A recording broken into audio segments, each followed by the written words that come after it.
AK, you made this?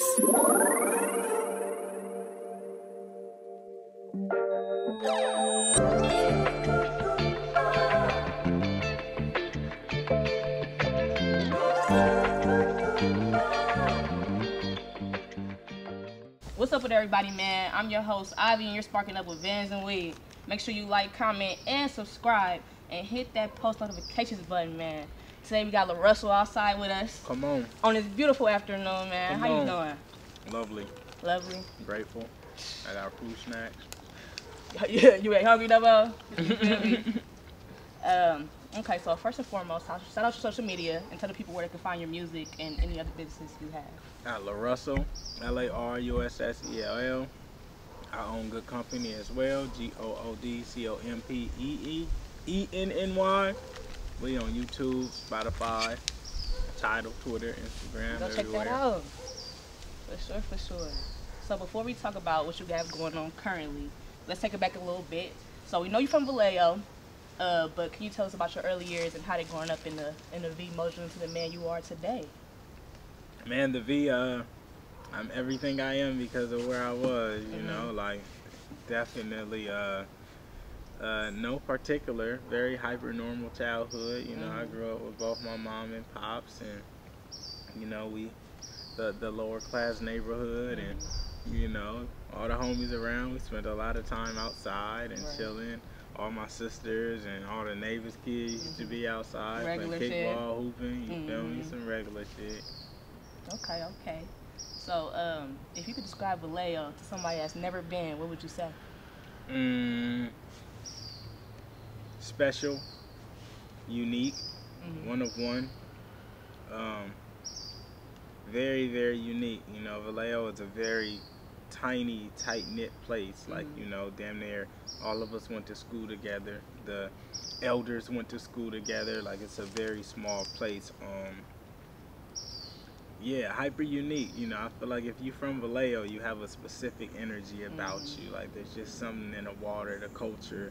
You know, a lot of the culture that we know of as like hyphy or the Bay, the slang, the language, a lot of that shit come out the V. You know, Mac Dre and 40 are like innovators of culture, and they both came out the V. And those are the people that we often duplicate and replicate. For sure. Oh God, yeah, E40s, all that shit, yeah. Right? Come on, man. Now. You can't talk about the Bay if you're not The talking whole about lingo, the you can't. Never the Pharaoh. You come can't. On Come on. Me. They don't know. You feel me? So, what was your introduction to music? Probably just as a consumer through like my pops and moms playing hella music, old Bay shit and funk and just old soul, just hearing it in the house. Definitely like the Richie Riches and the Delinquents, the Too Short, 3 Times Crazy, 40s. Like, you feel me? We grew up on old Bay shit, but also just like the staples and Temptations and all the old school shit too. You know, just hearing an eclectic mix of music. You feel me? Kind of got me sparked and interested. So, were you rapping early on, like high school, middle school? So I was always writing, and I used to, like, in elementary, my partner Larry used to make beats on tables and shit, and I used to just like rap, you know, as like kids, but I started like really writing raps, like probably in like middle school, early middle school, leading up to high school, and then I started kind of releasing some mixtapes in high school and shit. Have you always been lyrical? Yeah, that was all. You know what's crazy? Like, the lyricist part is like, I didn't used to know how to write songs, so all I used to write was bars, just notebooks full of just metaphors. That's all I wrote. Lil Wayne was like my favorite rapper. Oh yeah, everybody. So all I did was used to write bar. I couldn't write a song. I'd have a whole song with just bar. No structure, no meaning, no nothing, just bars, right? So that was kind of my start was lyricism. You know, I used to be on like Google trying to look up like the dopest bars and shit. Okay. Shit, yeah. It's funny because how you say count like the bars and shit like that. I don't know how to count no bars. Me neither. You don't either? Me neither. Yeah, There's not a need. I don't have a necessity to do it. Yeah, do it matter? No. Yeah, you consider a rapper if you don't know how to count bars. Like, don't nobody know how to count this for real. Well, I'm an example. I'm like, cause I used to rap too. And I never knew how to count bars. I would have, Right. Exactly, right. But a lot of people do. But right, nah, you just gotta write. Yeah, okay. So, you turn your backyard into a show venue. How the hell did you even come up with that idea? Ain't nobody putting no small venue inside of that house in the backyard. Like, right. Who is you? Bro, we just not wanting to have to go and ask somebody else to utilize their space and utilize their infrastructure and have to deal with the politics or the bullshit that may come with that. Yeah. Right? So it's like whenever you don't want to deal with the drama of somebody else's infrastructure, you build your own. Right. So you ain't got to worry about it. You feel me? Yeah. So, do you like pick people to come, or you just like invite family type of thing, or what is it? So the backyard shows are offer-based shows, and a lot of family attends as well. But it's offer-based shows, so people could put an offer in, and it's like we can only accept so many. We got like thousands of offers, but we can only do so many people in the backyard. Right. So yeah, we get to go through and try to pick and choose. We try to get a good mix of people up in there. How do you choose? How do you go about choosing? Everything from, some people just hit me randomly on IG and they're like, man, my dad is such a fan, he's coming from here, and I'm just like, all right, send in this and pull up what you offer. Right. Some we just, bro, there's no method to it. Honestly, there's no method to it. Okay. Yeah, that's super dope, man. Like, ain't nobody doing that. Come on, this some new shit. Especially inviting some people that you don't even know for right. real. Come in your space, like high risk maneuvers. Yeah, for sure. That shit is different, man. I love you, bro. Come on, man. The love is mutual. You're so happy right now. You're making me happy as hell. You've been smiling the whole time. Are you high or something? Or you just happy? I'm not high. I haven't been too high lately. Okay. Well, shit, man. Let me get up on whatever you Come on, life. For sure. So, like I said before, you turned your backyard into the mini show venue or whatever. And you are performing, like, it could be in the back of a truck. Come on. While you getting a haircut, Come in on. a garage, a garden, Come you got your front yard. Come on your non-profit platform, Good Company. Yes. You also have other artists come on and showcase their talent, unknown and known artists. So how'd that idea come about, starting Good Company, and what's the journey been like so far? So Good Company started as just me and the homies creating our own infrastructure, because we didn't have like people to shoot our content or to like mix our shit, to do anything, market, ad, like we had to learn everything in-house and internally. So Good Company was just like, I've always been into collectives since like high school. I had like a group and collective, like I'm just like a big communal type nigga, you know. So Good Company was something we made to just kind of act as a platform to propel all of us instead of us having to do it individually. And the live sessions come about because I was releasing an album and I needed content, and we had shot a video to my song Do That Little Dance in the shop, and the shit went viral, and people was like, oh brother, the box. I start branding it as the box, and we started getting requests, and I was just like, this is some shit, let me build it out. And I really just I love dope music and dope artists and creatives. So when it was really like my way of being able to help people without me having to be like overly invested, because I'm also a nigga who will like overly invest in people. I don't think you can overly invest, but I invest heavily when I find things I love. So the platform was a way for me to just lend my hand without having to lend my whole body. Right. That makes a whole lot of sense. That's really dope, man. I think it's cool as hell you helping others and constantly inspiring us, from your motivational posts on Instagram to the grind. Even with you coming up with your own platform, a lot of people won't even help those, that's starting out for real. Like, just for you to come on here, like, we kind of small right now, but I think that shit is dope as hell. Everything like, big starts off small. Yes. So, are you always, how do I say this? Is it certain people that you like to work with, like, when they're, like, don't have a name yet? Like, do you have to, like, really fuck with their sound, or what? So it depends on what it is. So things like this, like a platform or a podcast, I like to work with people who's already working. So like when you tapped in, I went and looked at the page and I seen, okay, there's a few. Okay, so she's working. Let me lend my hand. Right. It's like, if your car break down, if you just sit inside of it, nobody comes to help you. But if you get out and start pushing, niggas gonna start coming to help you push. You was already pushing your car. I just came to help you a little extra push, right? But with music, it usually has to be something that I love, like I gotta feel it, or it's an artist that's just like, bro, we can't not hit, like we would be doing an injustice if we didn't help, you know, type shit. And that's usually how I maneuver it. Like there's no metric or anything for me. It's simple as that. Did I feel it in my heart? Do I love it?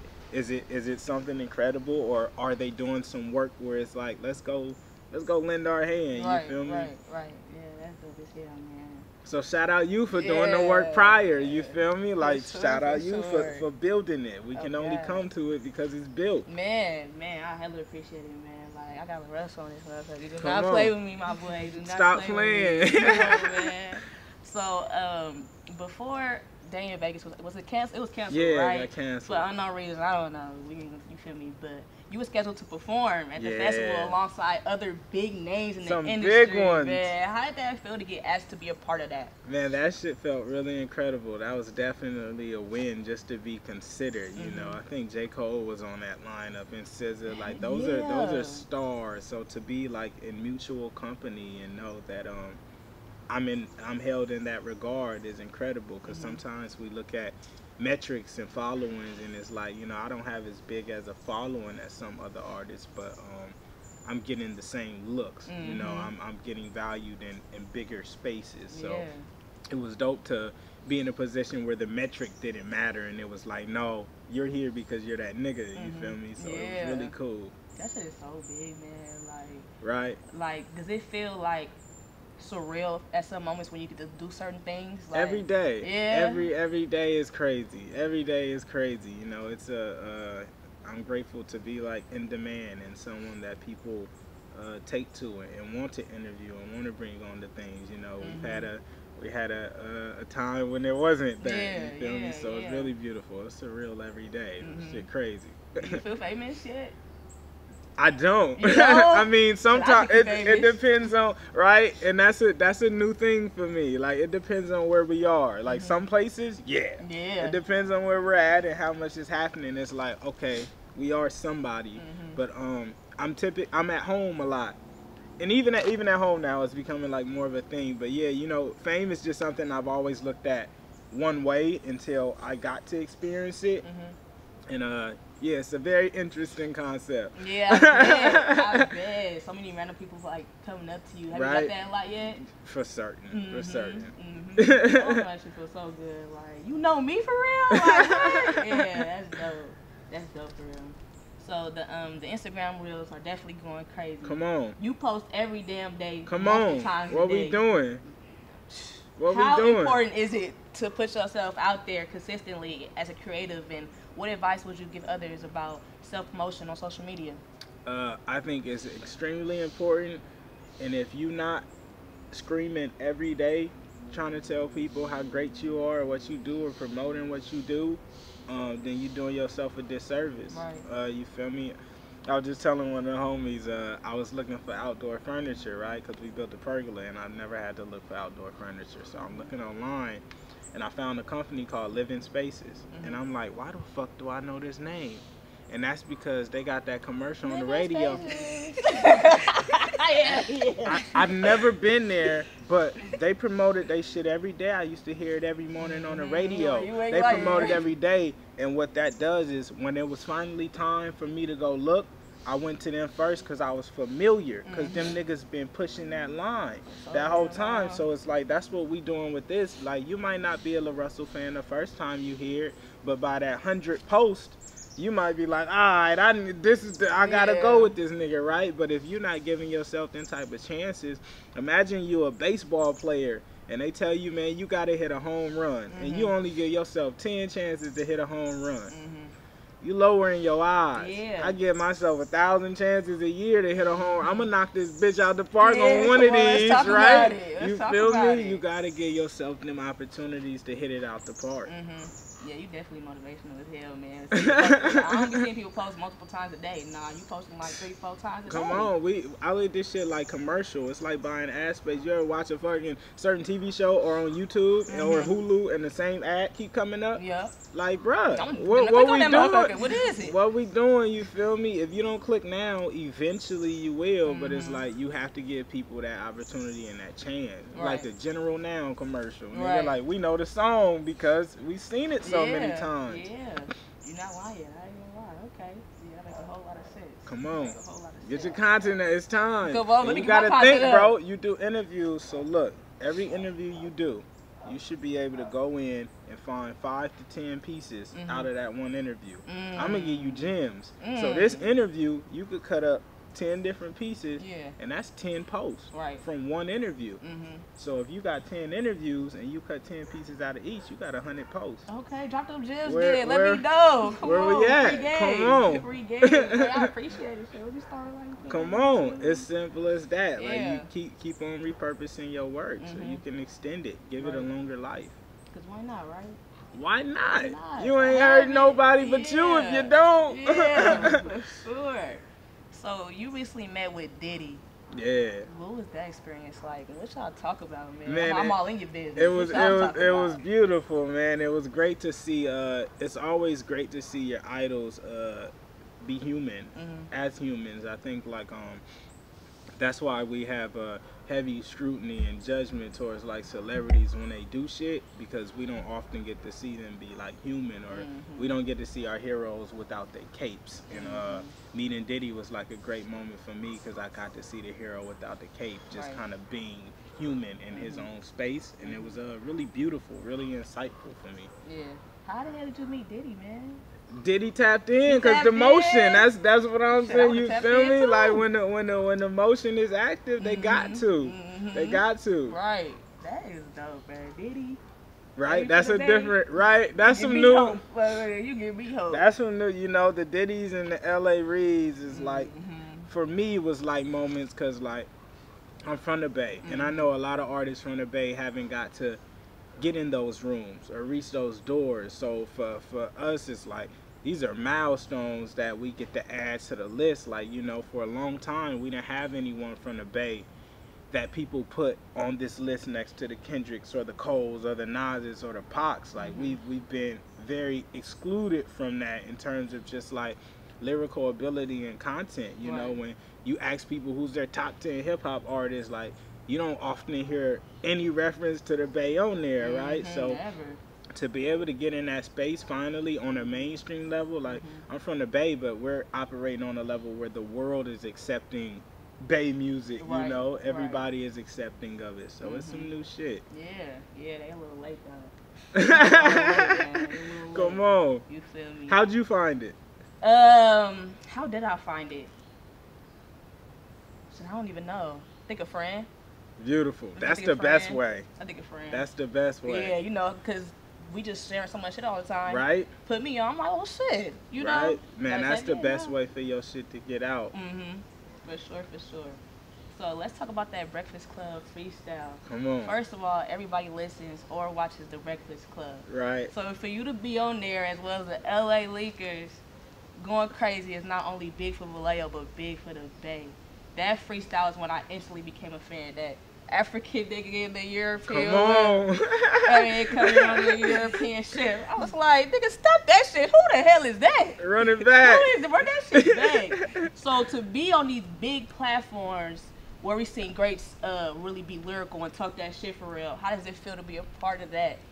Incredible. You know, it's another of those things where I'm like super honored to be chosen to be a part of that, because everybody don't get to see those certain stages, and it's a reminder to me of like the work I've done. You know, like you only get where your actions take you. You know, that as simple as that. Right. You don't get anywhere based on your thought or your idea. Only what you do. So I those are reminders that I've done the right shit. You feel me? To end up in the right place. Right. The right places at the right time. Let him in on the Breakfast Club. What? Come on. And Charlamagne was fucking with you. You know, that's my dog. Charlamagne be talking that shit. Charlamagne to tell you, nigga. Charlamagne to tell you, that wasn't it, right? Nah, man, he's a really another guy that I get to experience the human of, you know, like that I get to see beyond the media side of the person and the human of, and he sends me like constant affirmation, and just like he's a really great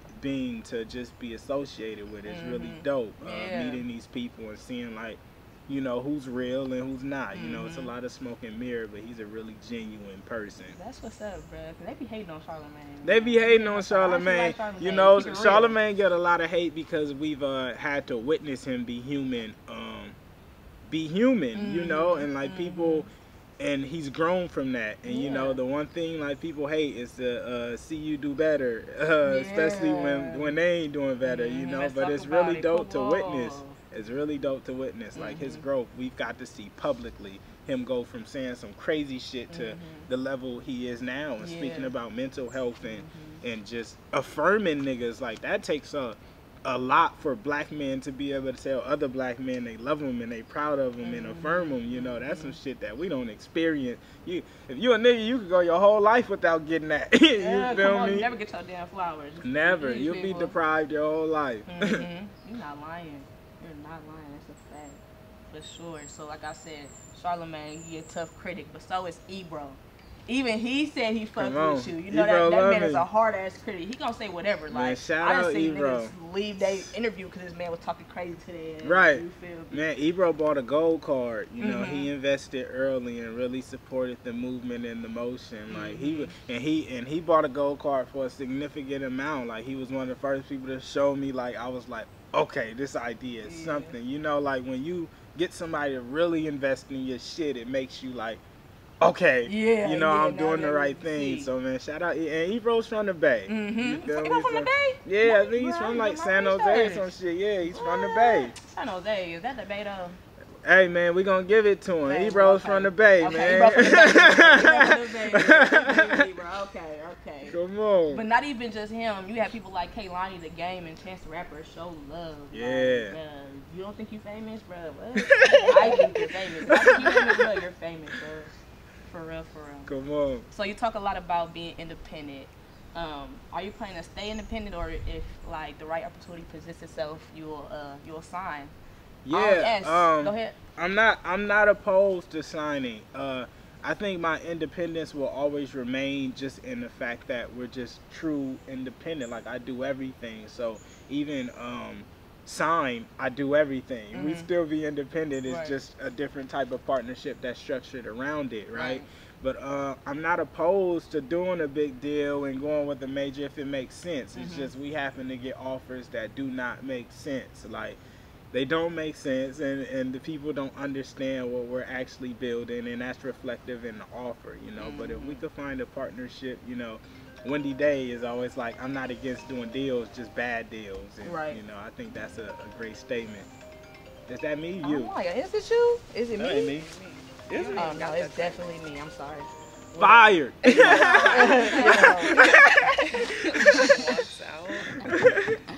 Anyway, so with the limitless to 10,000 shot theory, come on. You said your goal is to sell 1 million copies of the book independently. Come on. It reminds me a lot of Nipsey, how he had that $100 mixtape independently. He sold 1,000 copies in one day. Do you get inspiration from him when it comes to certain stuff? I mean, my whole Proud to Pay model is based on him doing that album, you know? Like, I was riding my bike one day and just thinking how I could refine that and reinvent it in a way that benefits my career and supplements my community. So definitely, man, that was the blueprint. I love going back and watching Nip interviews. You always find some new. Man, it's not a lot of artists where their interviews are like nurturing and fulfilling, and not even just his interviews, just random clips of that nigga talking. You gonna learn something. You feel me? So definitely, man, he's one of those that a lot of what I do is inspired by and motivated by his moves. Yeah, for sure, man. Like, I ain't gonna lie, like, I wasn't really a big Nipsey Hussle fan music-wise, but whatever he said, I was tuned into, or like, I was watching interviews, I was watching whatever he had, because he was so smart and really putting us up on game. He gonna give you the gems, man. Exactly, like, about assets and all that shit, you feel me? Like, I really learned a lot for R.P. Nipsey, man. R.P. Nip. Oh, God. So people were actually able to vote for you on the double XL cover. Wow, I forgot about that shit. Okay, well, we finna bring that up. That's funny. Because wow, just the fact that people had to vote for you, bro, on Double XL. Right? We ain't got to get to the cover because some people want to cover. It's that really taught me the politic of it. And when I took the meeting to do that shit, I had told them I didn't want to do it because I didn't want to be an option. Like, it's not, nigga, I'm either in it or just don't put me there, right? And they were like, no, we really want, and all this shit. So I was like, fuck it, I'll do it. And I'll never do it again because there was no one on that list or on that cover who's even remotely close to what I'm building or what I'm doing on a human level or musically. Right. But I think that was a beautiful display of this industry and this business and the politics behind it.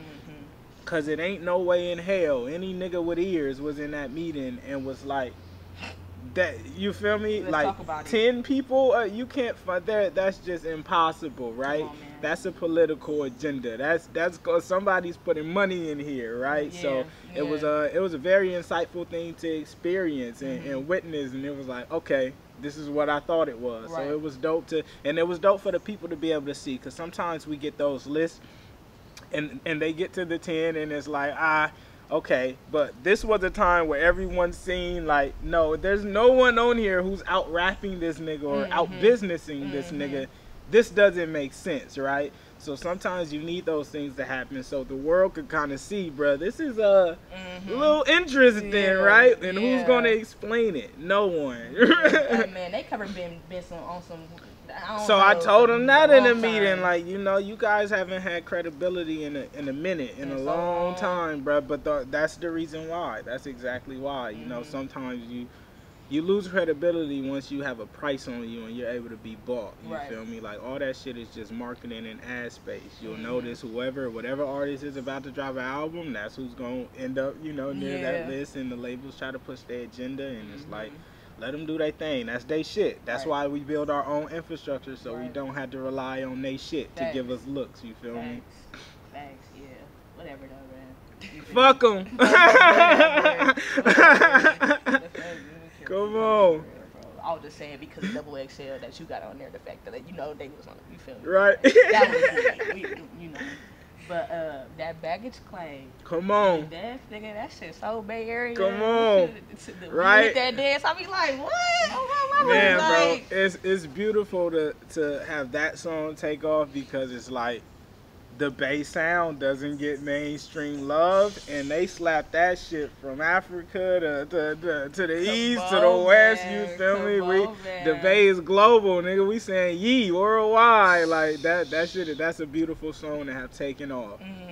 I love it, man. I love when somebody is so Bay Area, bro. I be like, cause we just so different, bro. Right? So the energy different. Bro, I went to a party outside of the Bay, bro. It was not the same. No. Like, I'm trying to go back home. Everything, bro. The way niggas dance, like it's just, it ain't it. It ain't it. I hate the fake Bay Area people that be saying they be from here, bro. Right. From here, bro. Whatever. But anyway. A lot of people say conscious rap is dead. How you feel about that?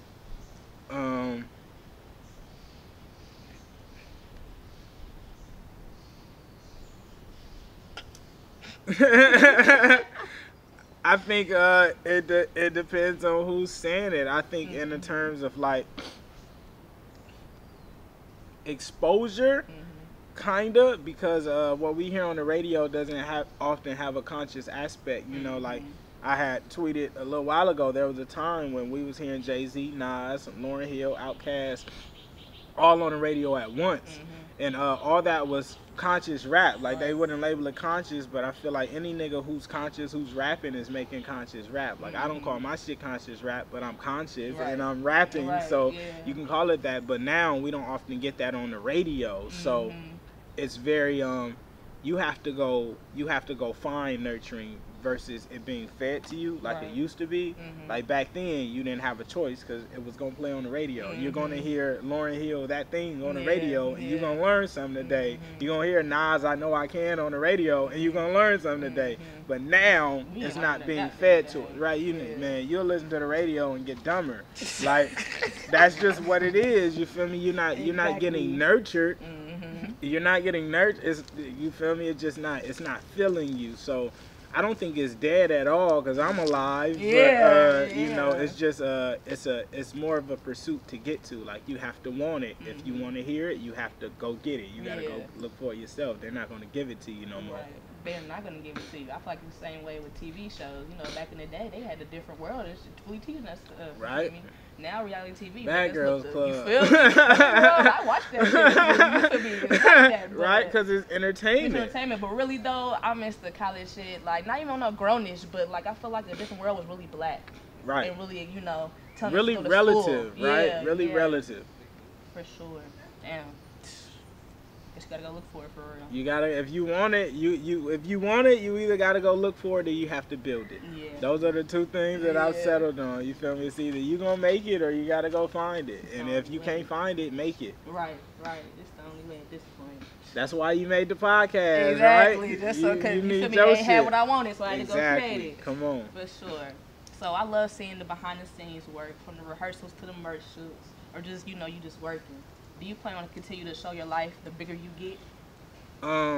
Yeah, as long as Tietta's around with a camera or David or find whoever's behind that lens, you know, like I try. That'd be the thing, like we be hyper in the moment, so we don't be able to capture everything, you know, we be missing some, but the shit that we do capture, you know, I like sharing and showing people this journey and how tangible it is. Like we're not hyper special individuals. We're just niggas who work more than everyone else. I'm going to outwork you. Like, I'm going to do 1,000 of them. So that's just what it is. And people being able to see that, it definitely changes and it adds more inspiration because it's something anybody can do. We witnessed this nigga Wallow get out of the penitentiary and become a millionaire, not because he's special, but because he did way more than everybody else. That nigga posted every day, morning, noon, night, started an interview and a podcast, did 300, 400 episodes. The blueprint is laid. Everybody who's exceptional or somewhere, if you go look at they shit, they've been doing it a long time. You feel me? Like, bro, think about how much Tupac music we had. We got Tupac music that ain't even on albums or nothing. You just like, where the fuck did this come? He has in abundance. You feel me? Like, a lot. The nigga who does it the most is the nigga who's gonna win. Right, and last on the longest too. For sure. Yeah. Because when they gone, like you say, like Tupac, he gone, but we still got shit we still listening to. You right? Because he gave you so much. Exactly. So how do you go about choosing your videographer? It seems like you work with the same people though. Yeah. I work with the homies. And it's another thing that's either off. Like so, David and Tieta that do a lot of my video work, B Gigs, Yation are all people that kind of cultivated around me, and we just kind of built from the ground up together and figured it out together. But if I'm like outsourcing, then it's always off work. Like if you do shit that I love and that looks great, I'm going to tap in. You know, there's a guy named Mikey Rare that I really love. He does a lot of Coney shit and Mozzie, and he's really dope. I've seen him.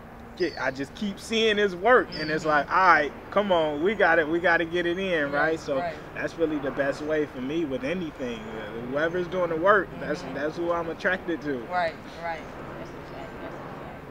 So are you still selling LaRussell stock?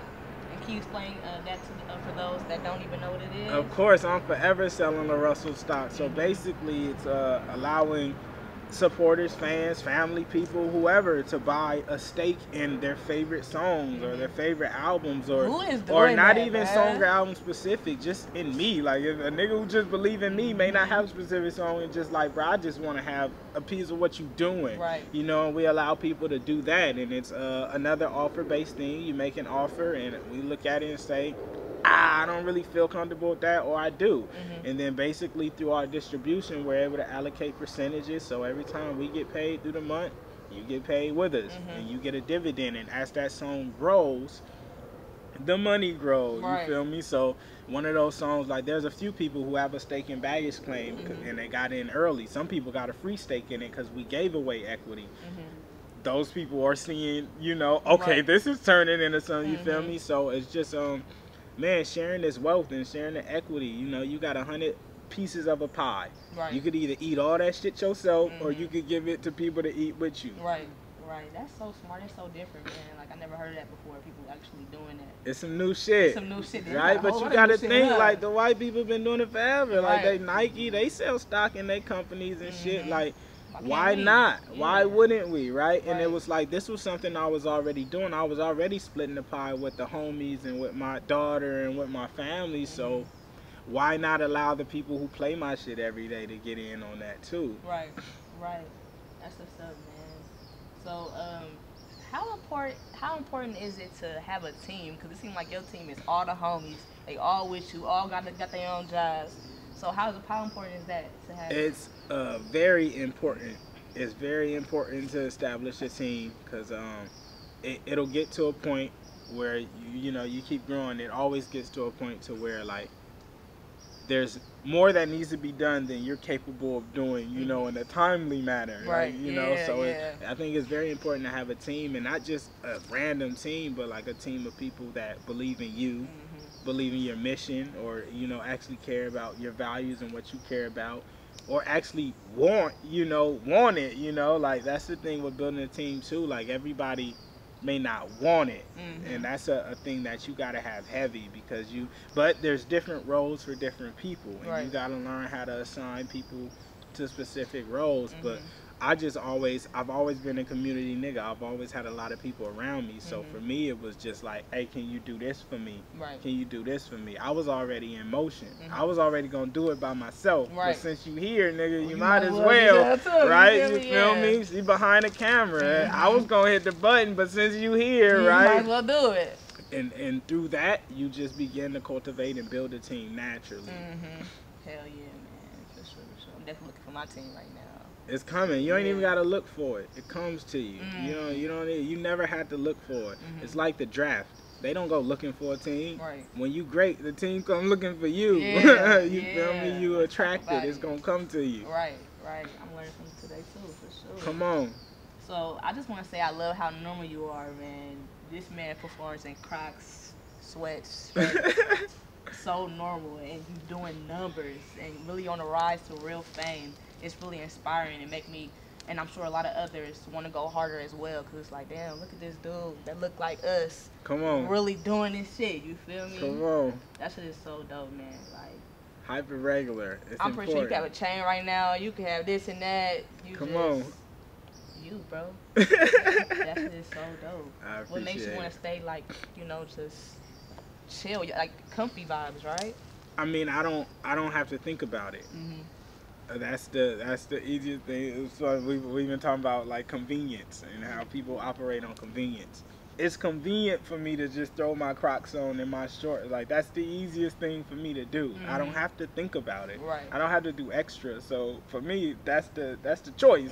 I just want to get to where I'm trying to get to. I don't really care about the rest of the shit, you know. So it's convenient. It's where I'm most comfortable. Like, you know, I did early on, I've done shows where, like, I try to get dressed and, like, wear jeans.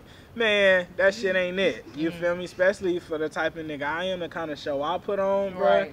It's gonna hold me back. Like, I gotta be able to be free. I gotta throw these. I'll be in my socks if I need to. I don't have the time. You feel me? So for me, it's the most convenient and the most comfortable. Why not? Why not? Why not? Why I feel like I'm over here in tight ass clothes? If I can't be me, then it's just like I'm in a place I shouldn't be. If I can't be me. Right. That's a fact, man. Come on, man. So, you dropped like 4 projects this year already? Or is it more than that? Please correct me if I'm wrong. I feel like that's about right. Like 4 or 5 this year. I think that sound about close. Yeah, like I said, we're posting multiple times a day. Your consistency is fucking crazy, bro. Like, how do you keep the creative juices constantly flowing? I mean, life, like life is constantly moving and growing for me, so I always have some new shit to discuss or talk about. You know, as long as life is in motion, I got some shit to just kind of flow through and give me new life. Like, I think, I don't know, I'm using it all until it's depleted. Right, You right. feel me? I'm using it until it's depleted. Like, right. I just have a lot of creative energy. I love to create. I love to make new shit. I love to make dope shit and do fun shit. So, until that shit depleted, this is what we on. Right, right. We staying creative out here, for sure. Always creating something new, right? Come on. For real.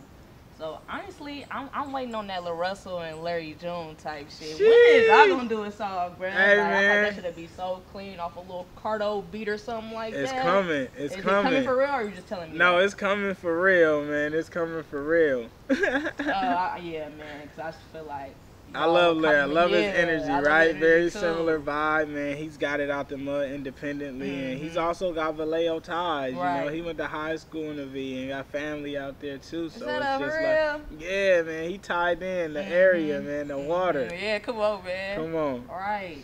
Yeah, man. Y'all definitely got to do something. Yeah. For sure. I would love to hear that, man. Have you ever considered acting? Man. So we just recently, well, we've been getting a lot of, you know, offers to do a bunch of different things. Oh, so but I it's can been really see on Euphoria about here. That's tight. Like but that. yeah, so man, it's all at this point. I'm just like open. You know, I'm really open to doing new shit and trying shit and seeing how it go. Only thing with acting is like it's a job. Right. And I'm not really into having jobs, but you I know, if it feel makes that. sense and it feels good, we're gonna figure it out. Yeah. When the last time you had a job? 2019. 2019. Yep, 2019. I had quit my job and I ain't looked back since. Oh, that's a blessing. Did not go back at all. Shit, and it's been some times, When man. you wanted to go I had to go put in applications and do interviews, and I had got offered a job. I think probably like 2021 or 2020 during COVID, I went to go get that, and I got offered, and I was like, nah, I can't do it. Right, I was close. It was getting rough. It was getting rough. He like that, for sure. Oh God. So on this channel, the infamous question is, what you smoking on?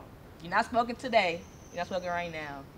But do you smoke at all? Yeah, I smoke? I What used you to smoke smoke when a you whole smoke? lot. What you smoke? Man, whatever the people give me. I've been they getting give a lot of weed now from a lot of different places. One of the homies, he got a company called Dumb Tree, and he's got some really fire.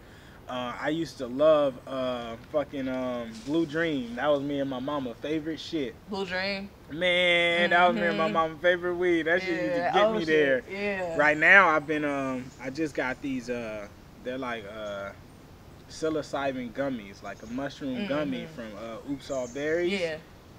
Oh, so you like the mushroom? He did his thing. Yeah, man. Mushrooms is one of my I love them, man. They changed my life. Can you give us a story?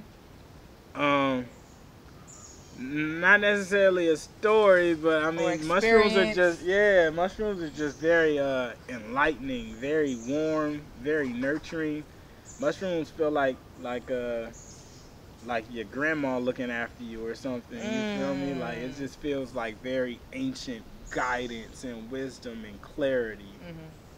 Okay, yeah, I hear a lot of mixed things about, you feel me, Man, mushrooms. it's all internal. It's never about the mushroom. It's always about the person. How you are. Right. I heard that a lot. I hear if you're going through something, don't even do that. I mean, I think that's one of the times you really need to do it when you're going through something. I ain't right? heard that before. You know, there's a saying. There's a Sadhguru says in a book. He says, you know, every day you should meditate about 15 minutes, unless you're really busy. Then you should meditate like 30 minutes. Right. You feel me? Yeah, And it's like. It just depends on where you are in life, but I think when you're going through shit like that, those are the times you really need that hand, because you could be very delusional when you're going through shit in life and in emotional states. Like it's very easy to not see shit clear. Right. So you say you don't smoke as much now, but you used to smoke. What was your first time getting high like? Shit, my first time getting high. I don't even remember my first time, but man, I had one time when I first started smoking. I was like trying to ride. I rolled up a joint and I went to the park. Man, when I first started smoking, I was like, I used to try to smoke every fucking day, right? Yeah. And I took a call. I rolled up, took a call. I was talking to someone on the phone. I walked up to the park and I started smoking. You know, like when you on the phone and you smoke, you could just breeze through it. I ended up smoking the whole joint. Nigga. I was beat my ass. So high. Beat my ass, man. Yeah, it was a rough experience, but man, I really love weed. We just weed makes everything just very very like you know, and that's the issue I have with it, cuz sometimes I don't need to be just I need to be kind of locked in. But weed, for me, it just makes everything not so serious. Right. Facts. Facts. So do you have like a crazy high story? Something that happened just outrageous while you was high? Or maybe you was just paranoid tripping? Not really. I mean, I had the first time I did shrooms, man, we were so fucking high. I was hella high. I had threw up and shit, like purged, and I was like, I was riding in the car and I was listening to Kanye, and nothing hurts anymore. And that shit like moved through my body. I felt hella flowing. And my mom ended up dropping us off at Yaya house, and I was so high, I started laying on the cement up there on the concrete, and I was like, I need to go home. I need to go hug my mom, right? That was like my shroom thought. But when she dropped us off, I didn't have like my phone or no shoes or no nothing, because I was like, I don't want to have none of that shit on, right? So I ended up walking all the way home in my socks. What? But it was like it was an experience, bro. I was in emotion. It was like one of the most beautiful things ever. Like you really, bro, shrooms really free you from like constraints of like, what if this happens? And what if this happened? And what about like, bro, none of that shit even matter. Wow. Yeah, it was a beautiful, liberating moment. Yeah, everybody come on here and be having me ready to try shrooms. Yeah. And I be like, well, shit, I'm gonna try it. But sometimes, bro, I just feel like I be thinking too much. So I don't got time to be in my head feeling like I'm gonna die or something. But you do got time. Do I have time though to feel like I'm gonna die? I have time. You got time. I guess, y'all. The shrooms can't kill you. They can only convince you that they can. I like what you just said. Okay. That can only okay. Come on. Okay, well, shit. I might have to get that segment. You trying to do this, you feel me? So, bongs, papers, or woods? Papers. Papers. Why? I don't know. I just love the feeling of smoking joints. Like, you know, I've had the phase of smoking every single thing. I really like the king palm leaves. Those are really great. But joints just feel hella classic and traditional to me. You feel me? Like that's my speed. Right. So is there like a stoner in the industry that you want to smoke with for the one time? Snoop. I gotta, you know, we gotta smoke with Snoop. Me and my mama, like, I gotta smoke with Snoop. Yeah. That's the one for sure. Okay, yeah. Snoop. Everybody said that. Snoop or Wiz Khalifa. Right. Yeah, or Wiz Khalifa for sure. So, do you watch TV? Any type of movies or anything like that? Kinda, sorta, minimally. Every now and then. Barely. Talk about a show or something like that. Very seldom. So what do you do on your free time when you're not? Well, shoot. Do you have the free time? You be out here, like I said, posting every day. What are you doing outside of that? I be hooping, riding my bike, playing tennis, laying on the pergola, chilling. Yeah. That man say you play tennis? Yeah, I be trying to play tennis. I love tennis. Tennis looks so damn hard. It looks so fun, though. It's very fun, bro. Tennis is one of the things I've grown to really enjoy. Tennis? Okay, I might have to try that. It looks like a whole lot of work. You got to try tennis. You got to try tennis. Okay. I got a few more questions before we get up out of here. Come on. Man. So, what advice could you give somebody just starting out with this music shit? Make 1,000 songs. Make 1,000 songs. You feel me? Like, I feel like that's really like the no complaint limit. Like if you getting into it now, it's like, bruh, anything you jump into now, I think you should go into it with the thought that you're gonna have to do it 1,000 times before anybody gives you anything. So if you haven't reached that number, don't, you know, if you're not willing to reach that number or haven't, don't even worry about it. Like that should be your goal. It's like, I have to do this. Know that you have to do it 1,000 times. Facts. You feel me? If you're not willing to do that, you might want to walk away. And that doesn't mean it'll take 1,000. You might drop your 50th and it goes. You might drop your 10th and it goes. Right. But just know, hey, bruh, you gotta aim at 1,000, because like if you do something 1,000 times and niggas still don't notice you, you might, then it's like, all right, maybe give it up, go to 10,000, you know. But just know you really have to do that shit all the time, often. The nigga who does it the most is the nigga who's going to win. Facts. So when you in a studio, what's some essentials that you feel like you have to have? A great beat. Water. I like tea. That's really it. I'm very minimal. And space. Space is the biggest. So can we like hella niggas in the studio? Space is the biggest thing. I don't like hella people. I need space. I like to walk around and pace. Like spaces is like my biggest thing. Yeah, and a great beat. Really. Right.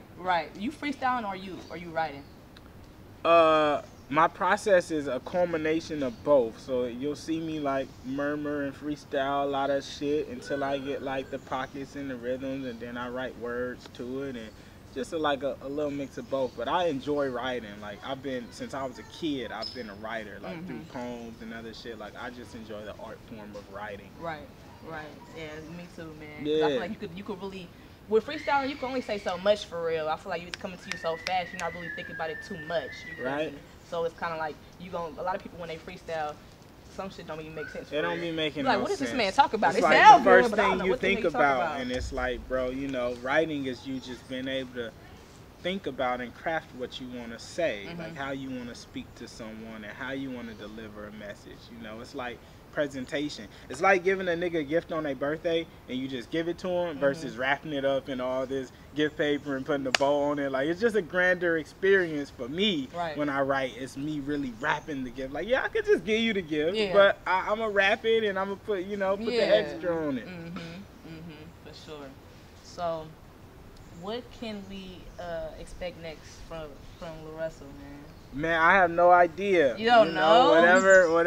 Whatever we get from the work that we're gonna do, that's gonna be the outcome. You know, I'm a nigga who's just like, bruh, I think of shit and we execute it and shit happens from it. It goes here, it goes there. So my whole thing is just like to keep working, keep on coming and supporting and showing up. And one of these pieces might go viral and it leads to a TED Talk or some other shit. You know, you never know. So just keep doing that work, and then we're gonna use. It's a great movie to watch. You feel me? Yeah, bro. I'm excited to see you grow and come on, see what you got next, man. Bro, I'm a fan. I appreciate it. I'm a fan.